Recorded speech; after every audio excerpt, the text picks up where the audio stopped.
वज़ीर-ए-आज़म नरेंद्र मोदी को Italian prime minister miss Meloni जो है उनकी कॉल आई है कि वो G7 समिट अटेंड करें। आपको पता है भारत जो है is not a member of the G7, पर भारत का पॉलिटिकल क्लाउड इतना बढ़ चुका है कि they are believing that we should invite India, क्योंकि एक तरफ तो G7 के अंदर ये बात भी की जा रही है, फ्रांस और इटली जैसे ममालिक जो हैं वो समझ रहे हैं कि हमें G7 को एक्सपैंड नहीं करना चाहिए, मतलब परमानेंट मेंबर नहीं बनाना चाहिए इसको, G8 G9 G10 इस तरह नहीं करना चाहिए, क्योंकि ये इनके जो कुछ इश्यूज हैं उस हवाले से वो उस पर फिर बात करेंगे। लेकिन इंपॉर्टेंट डेवलपमेंट इंडिया के इलेक्शंस के हवाले से भी है। देखें, इंडिया जो है वो अपनी 13 स्टेट्स और कुछ जो फेडरली गवर्न टेरिटरीज हैं वहाँ पे वोटिंग हो रही है और 1200 से ज़्यादा कैंडिडेट्स इसमें हिस्सा ले रहे हैं। 90 सीट्स जो हैं आउट ऑफ 543 जो लोकसभा की हैं उसमें से उनका फैसला होना है, जो लोअर हाउस ऑफ जो पार्लियामेंट है। और प्राइम मिनिस्टर मोदी आपको पता फुल तैयार हैं कि मैं वो तीसरी दफ़ा जीतूँ। लेकिन कुछ इंपॉर्टेंट अगर आप देखें कि यूपी, बिहार, वेस्ट बंगाल और महाराष्ट्र में ये जो इलेक्शन हैं ये बड़े इंपॉर्टेंट इलेक्शन है। यूपी जो है आपको पता है उसके हवाले से कहा जाता है कि जो सीट ऑफ गवर्नमेंट है, अगर दिल्ली जाना है तो यूपी में आपकी मेजॉरिटी होनी चाहिए। इंडिया की सबसे पॉपुलर स्टेट है, नॉर्थ में है 240 मिलियन, यानी कि समझिए ये पूरा पाकिस्तान है। यू अंदाजा है कि एक बड़ी इकोनॉमी है। आपको पता है इटली ने रिसेंटली जो बेल्ट एंड रोड इनिशिएटिव है उसको भी छोड़ दिया था। So it's an important development कि ये सारे के सारे। And then prime minister Modi के लिए इंपॉर्टेंट इसलिए भी है इटली के साथ अच्छे ताल्लुकात, एंड वो इसलिए भी है क्योंकि जो India middle east Europe corridor है, इटली भी आप समझ लें दिस द फर्स्ट कंट्री जहाँ पे ये सारी जो है वो एक्सेस मिलनी है इंडियन ये जो कॉरिडोर है। आप क्योंकि इंडिया अपनी सप्लाई चेन शुरू करना चाहता है तो अभी रिसेंटली आपको याद होगा कि ग्रीस के प्राइम मिनिस्टर भी इंडिया आए हुए थे। सो ग्रीस इज ऑल्सो इंपॉर्टेंट क्योंकि ये सारे मेडिटेरेनियन सी को टच करते हैं, ठीक है।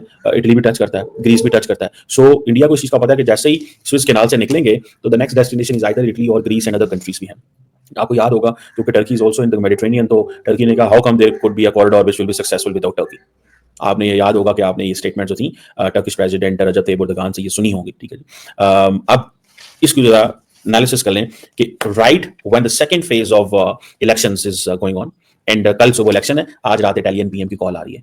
एक चीज तो ये है कि एक तो इंडियन डेमोक्रेसी को थोड़ी दाद देनी पड़ेगी कि इंडियन डेमोक्रेसी बाकी मुल्कों की तरह या पाकिस्तानी डेमोक्रेसी की तरह नहीं है कि नरेंद्र मोदी के ऊपर अब 10 किस्म के सवाल ऑपोजिशन उठाए या कोई अदारे उठाए, but they do believe that if he is a prime minister then the elections even could be credible. When Manmohan Singh was the prime minister, the BJP didn't raise a question on their credibility. So एक चीज को तो ये हमें थोड़ा सा मतलब we have to give an honor on this, ये एक honor देनी पड़ेगी कि वो अपने institutions को ऊपर ले आए हैं, कि वो आप उनकी 10 चीजों से और डिसएग्री कर लें, लेकिन इस चीज में ये जो केयरटेकर सेटअप हम करते हैं वो दूसरी इंपॉर्टेंट चीज कि in the middle of the elections a foreign dignitary calling prime minister and asking him to join at G7, इसके क्या मीनिंग है? देखिए अगर तो ये हम होते तो हम ये कह रहे होते कि भाईजान देखो ये तो प्री पोल बिकिंग है, देखो जनाब ये देखो इटली ये चाहता है, इटली चाहता है मतलब अमेरिका चाहता है, हमने इसमें से साजिशें निकालनी शुरू कर देनी।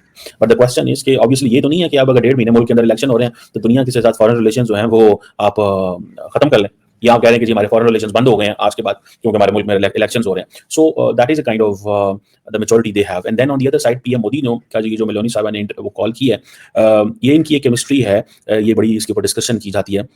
और वो ये है कि क्योंकि ये मैडम मेलोनी जो है शी केम इन इंडिया और इनके बड़े लंबे चौड़े यहाँ पे विजिट हुए थे, and then I think when she left India right after that they also left the BRI, they informed the Chinese. इसमें primarily it was not an India which pushed Italy to leave BRI, it was basically the European Union की एक compulsion थी कि आपने इसको ये छोड़ना है, we can't allow this to happen. So prime minister Modi ने जब ये कल बात की है उनसे G7 की जो है जो G7 आउटरीच सेशन के वाले से, जो कि इटली के एक शहर है आई थिंक पुगलिया, वहाँ पे ये होने हैं। सो नरेंद्र मोदी को बुलाया जा रहा है बिकॉज नरेंद्र मोदी साहब को और भारत को तैयार किया जा रहा है कि पाइन आप हमारा हिस्सा हैं, now you are a part of us, ठीक है जी।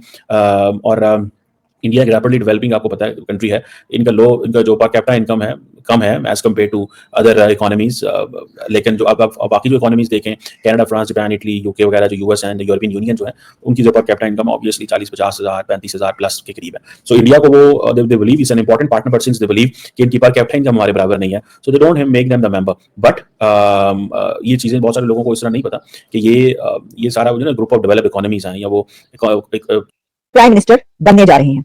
अब देखिए ना जॉर्जिया मेलोनी कॉल करती हैं और जो उनसे और नरेंद्र मोदी साहब के बीच जो टेलीफोनिक कन्वर्सेशन हुई उसमें उन्होंने इनवाइट किया नरेंद्र मोदी को कि जनाब आप G7 समिट में तशरीफ लाइए, और जून में G7 समिट है। तो जाहिर है कि देखें इनवाइट जब किया जाता है तो किसको किया जाता है? कंट्री के प्राइम मिनिस्टर को इनवाइट किया जाता है। वहां पे इलेक्शंस हो रहे हैं, अभी तो वो इनवाइट नहीं कर सकती थी, अभी तो कोई प्राइम मिनिस्टर नहीं है, नहीं जो नेक्स्ट प्राइम मिनिस्टर बनेगा उसको इनवाइट किया जाना चाहिए। तो इससे ये पता चलता है कि जॉर्जिया मेलोनी जो है वो ये कॉन्फिडेंट है, वो इस बारे में उनको फुल कॉन्फिडेंस है कि नरेंद्र मोदी साहब ही नेक्स्ट प्राइम मिनिस्टर बनने जा रहे हैं। अच्छा, इसी के साथ फिर उन्होंने भारतीय जो वजीर आज़म नरेंद्र मोदी साहब की तरफ से उनको कहा गया कि जनाब ग्रीट किया गया उनके जो डे है, और उसके ऊपर इटली के लिए और इसी के साथ जो है और भी काफी गुफ्तगू हुई बायलैटरल इश्यूज, टाई स्ट्रेंथन करने की बात। तो भाई टाई के नरेंद्र मोदी दोबारा इक्तदार में आने जा रहे हैं। तो बहुत सारे एग्रीमेंट्स क्योंकि और भी हो रहे हैं, मतलब देखिए जब ऐसा फेज होता है ना किसी कंट्री का जिसमें इलेक्शन हो रहे हो, तो एग्रीमेंट्स भी रुक जाते हैं, मीटिंग्स भी रुक जाती हैं, इन्विटेशंस भी रुक जाते हैं। लेकिन ये पहला मुल्क है और पहला वहां का ऐसा पॉलिटिशियन है कि जिसके लिए ना इन्विटेशंस रुके हैं, ना एग्रीमेंट्स उस कंट्री के रुक रहे हैं, और ना ही उस कंट्री की जो मीटिंग्स है वो रुक रही है, ना वहां पर विजिट्स रुक रहे हैं। तो इससे पता चलता है कि उनको वो ये कह रहे हैं कि उनको फुल कॉन्फिडेंस है कि ये आ रहा है। और जो IMF और इसके अलावा वर्ल्ड इकोनॉमिक फोरम जो ये कह रहे हैं कि इंडिया जो है वो 4th लार्जेस्ट और 3rd लार्जेस्ट इकोनॉमी की पूरे उन्होंने सारे वो इशारे दे दी हैं कि इस बनने जा रहा है अगला, तो उनको भी ये कॉन्फिडेंस है, तभी वो ये बात। और फिर ये भी कि वो ये भी कह रहे हैं कि हाँ अगर मूडी रिटर्न होता है तो फिर ये वाले सारे फैक्ट्स एंड फिगर्स हमारे पास मौजूद हैं। अच्छा जी, तो जहां एक तरफ ये, वहीं पर एक और खबर आपके लिए, जैसा कि मैंने कहा कि